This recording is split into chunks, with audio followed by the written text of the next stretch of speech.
From Yunlong Station, Brown Line po yan. Punta lang po kayo ng exit C. Then pasok po kayo sa may mall. Diretsuhin nyo lang po yan. Sundan nyo lang po yung arrow dun sa guide. Ayan, pinas forward ko na po kasi medyo malayo-layo din yung lalakarin nyo.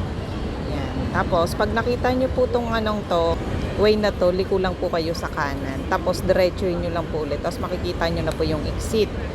Diretsuhin nyo lang po yung yung guide. Sundan nyo lang po yung guide ko. Tatawid po ka kasi kayo dun sa may kabila. Ayan, overpass. Sundan nyo lang po yan. Tapos, makikita nyo po yung Jollibee sa may dulo.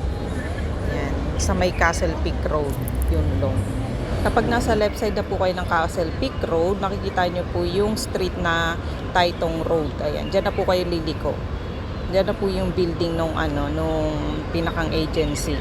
Parang rin siya, central. Medyo naligaw-ligaw ako kasi wala silang video or map na sinend sa akin. Ayan.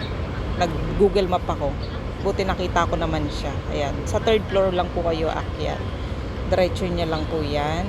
Third floor. Tapos may makikita po kayong finance dyan. Tapos from finance, liko po kayo sa kanan. Then, ayan.